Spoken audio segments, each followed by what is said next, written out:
ఇప్పటిదాకా వైఎస్ఆర్సీపీ పార్టీకి సాక్షిలో ఛానల్లో సేవలు అందిస్తున్నటువంటి మన పాషాని పాపం సాక్షి ఛానల్ నుంచి మెడబట్టుకొని బయటికి గింటేశారు. దానికి ప్రధానమైన కారణం ఏంటంటే అతను ఏదో చెప్తున్నాడు, నేను సాక్షికి వెళ్ళట్లేదు, నేను ఏదో కొత్త ప్రోగ్రామ్ని కండక్ట్ చేస్తున్నానండి. సరే, అతను ఎంతసేపు కండక్ట్ చేస్తానంటే వారంలో ఏదో ఒక రోజు ఒక గంట. మరి ఒక గంట ప్రోగ్రాంకి నువ్వు సాక్షిలో షోకి వెళ్ళేది ఉదయం పూట కదా, నువ్వు నీ యూట్యూబ్లో షో కంటెంట్ చేస్తుంది సాయంత్రం పూట కదా.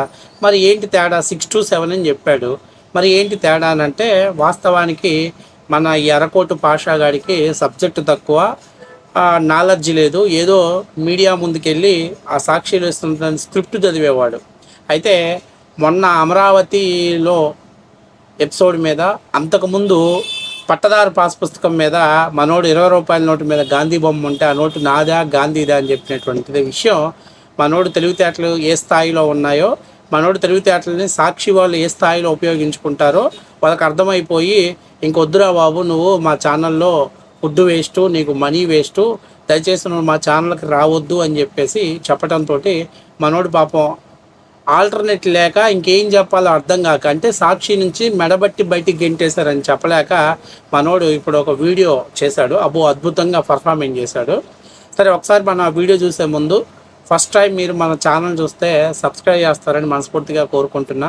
అట్లాగే నా వీడియోని మీకు నచ్చినట్టయితే లైక్ చేస్తారని, షేర్ చేస్తారని, అట్లాగే హైప్ బటన్ ద్వారా మాకు కొద్ది పాయింట్లు అందిస్తారు. ఎందుకంటే మీ కొద్దిపాటి ప్రోత్సాహం మాకు కొండంత ధైర్యాన్ని ఇస్తుంది. ఇక మన కోటిలో అద్దె కోటేసుకొని సాక్షి స్టూడియోకి వెళ్ళేటువంటి మన పాషాభాయ్ ఏం మాట్లాడుతున్నాడో ఒకసారి చూద్దాం. ఎందుకంటే సాక్షితో మనోడికి అనుబంధం తీరిపోయిందంట. ఇక సాక్షి స్టూడియోకి వెళ్ళను అని చెప్పేసి చెప్తున్నాడు. సరే, ఒకసారి చూడండి. సాక్షి ఛానల్కి వెళ్ళకూడదు అని చెప్పేసి నేను ఒక నిర్ణయం అన్నది తీసుకోవడం జరిగింది. మీ అందరికీ తెలుసు, సాక్షిలో బిగ్ క్వశ్చన్ అనేటటువంటి ఒక లైవ్ ప్రోగ్రాంలో నేను ఒక అనలిస్ట్గా వెళ్తాను.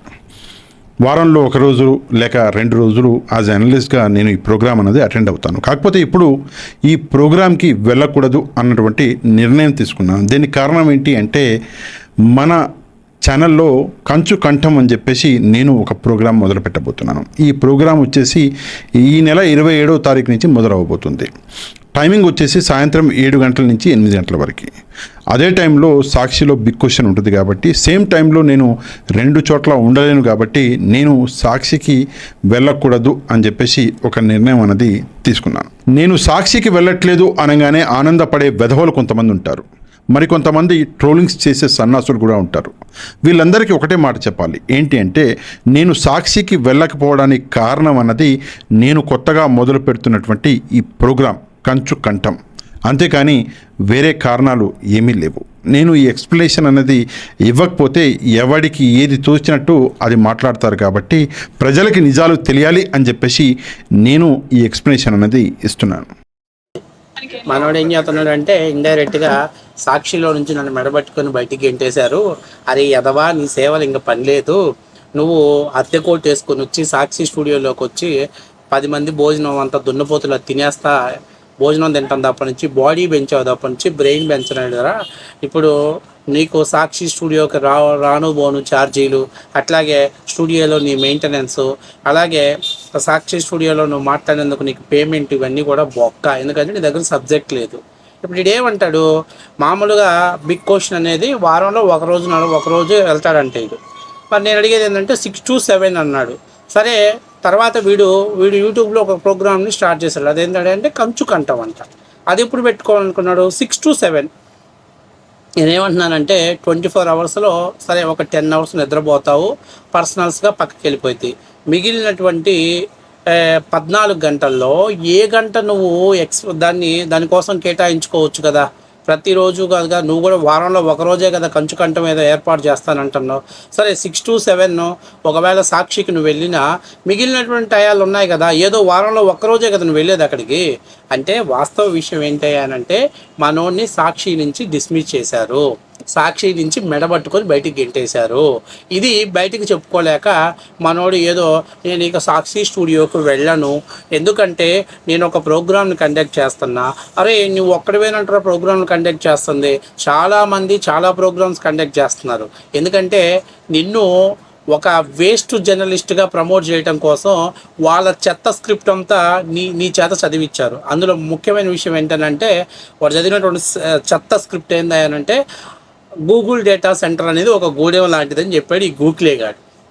అంటే పాపం జగన్మోహన్ రెడ్డి గారు అలాగే సాక్షి వాళ్ళు ఎవరినో ఒకరిని బలి చేయడం కోసం ఎవడో ఒక బకరాగాడు కావాలి కాబట్టి ఆ బకరాగాడిని ఈయన చేశారు. అరే గూగుల్ డేటాని ఎవడన్నా గూడెంతో పోల్చుకుంటారా గూగులే? ప్రపంచ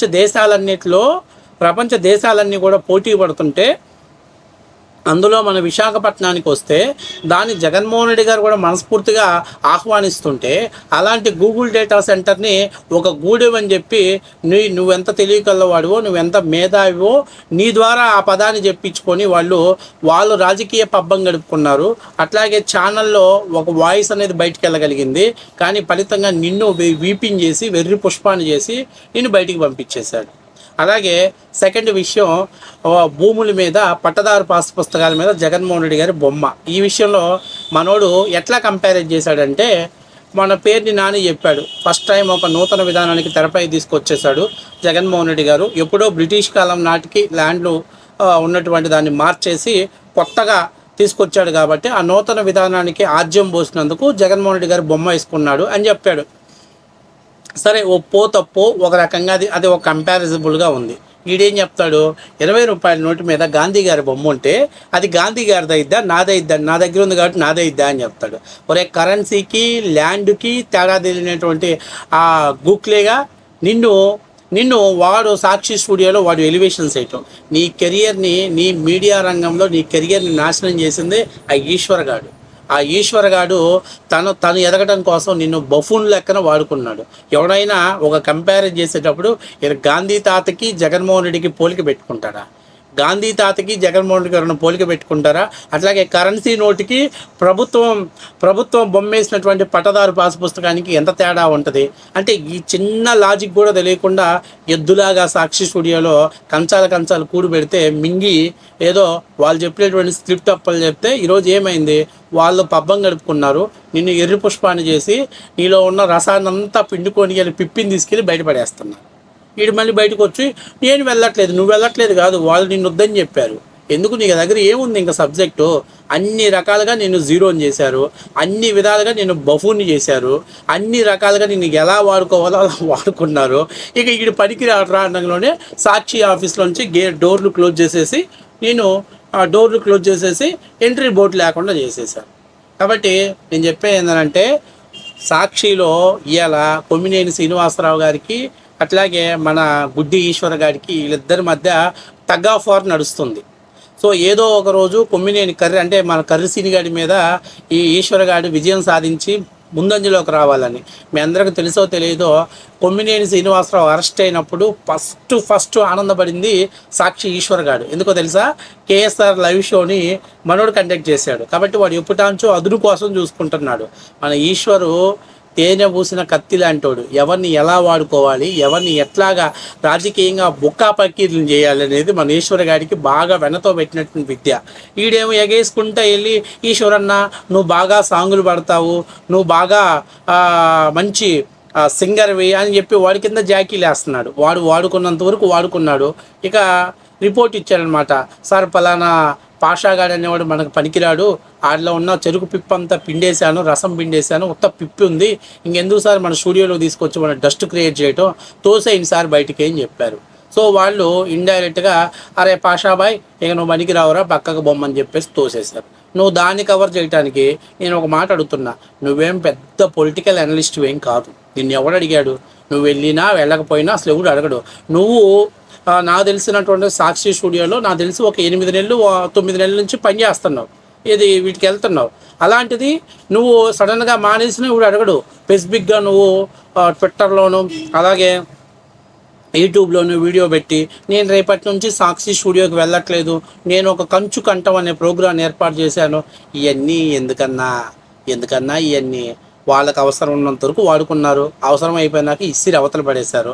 ఈరోజు నేను చెప్పేది అంతా నువ్వే కాదు, చాలామందిని సాక్షి స్టూడియో నుంచి వాళ్ళందరినీ ఆడొకడు అమరావతి రాజధాని రైతుల్ని మహిళల్ని అక్కడ వేశ్యల రాజధాని అన్నాడు, వాడి ద్వారా చెప్పాల్సింది చెప్పించారు, పని అయిపోయినప్పుడు వాడిని పక్కన పడేశారు. ఇట్లాగా చాలామంది జీవితాల్ని నాశనం చేసింది సాక్షి స్టూడియో.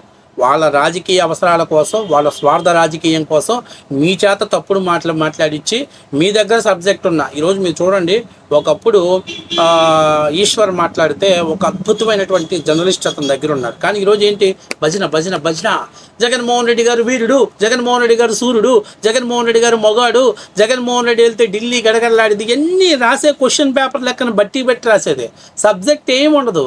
కాబట్టి నేను చెప్పేది ఏంటంటే, మనలో పిప్పి ఉంది, రసం పిండేశారు, ఇక పనికి రానటువంటి వేస్ట్ గాడు, అందుకని చెప్పేసి బాయ్ బాయ్ అని చెప్పి సాక్షి గేట్లు నీ మొహం మీద వేశారు. ఇప్పుడు మేం బాధపడట్లా, నేను రాలేదని మేమేమి బాధపడట్లా, ఎందుకంటే నీ దిక్కుమాల నువ్వు పార్టిసిపేట్ చేసినా మేము చూడం, ఆ సాక్షిలో మేము ఎవరు చూడం దాన్ని. అదొక వరస్ట్ ఛానల్ కింద మేము పెట్టుకున్నాము, అది వైఎస్ఆర్సీపీ సోషల్ మీడియా ప్లాట్ఫారంగా మేము పెట్టాము. కాకపోతే నువ్వు నీ బాధని లోపల దిగమింగుకోలేక నన్ను ఇంత హైప్ చేసి నన్ను ఇలా వాడుకొని ఈరోజు నా దగ్గర టాలెంట్ లేదని చెప్పి నన్ను బయటికి గిట్టేశారని నీ బాధని ఏదో బయటికి ఎక్స్పోజ్ చేసుకోవడం కోసం కంచు కంఠము, లేకపోతే బంగారు కంఠం, కనకం కంచము, ఎందుకన్నా ఇవన్నీ మన దగ్గర ఉన్నదంతా అయిపోయిందన్న. నీలాంటి వాళ్ళు కొన్ని వందల మందిని సాక్షి స్టూడియోలో రాజకీయంగా వాళ్ళ జీవితాలను నాశనం చేసి బయటికి పంపించారు. కాబట్టి మీరేదో అనుకుంటున్నారు పేమెంట్ ఇస్తున్నారు కదని ఎగరెగర, ఇంకా తొందరలో మీరు చూస్తుంది నెక్స్ట్ సాక్షి స్టూడియో నుంచి గెంటే ఇవ్వడేది కారుమూరి వెంకటరెడ్డి గారు, నెక్స్ట్ గెట్ అవుట్ అయ్యేది వాడే కావంటే చూసుకోండి. కాబట్టి నీ జీవితానికి నీకు విలన్ మన సాక్షి ఈశ్వర్, నీ జీవితాన్ని నాశనం చేశాడు వాడు, నువ్వేమో వాడికి జాకీలు వేసి పైకి లేపుతా ఉన్నావు. సో ఎనీహో ఏది ఏమైతే ఉన్న యూట్యూబ్ని చక్కగా చేసుకో, ఇస్తామన్న పేమెంట్ని తీసుకో, ఎందుకన్నా అడిగి పోయి వాళ్ళ దగ్గరకు పోయి అట్ట పిచ్చోడు అయిపోతే ఎట్లన్నా, ఏదో డేటా సెంటర్ని కూడమంటావు, అట్లాగే 20 రూపాయల మీద గాంధీ బొమ్మ అంటావు, పిచ్చోడి కింద ట్రీట్ చేశారన్న. కాబట్టి నిన్ను వాళ్ళ అవసరాలకు వాడుకొని అవసరం అయిపోయినామంటే బయటికి మెడబట్టుకొని బయటికి గెంటేశారు.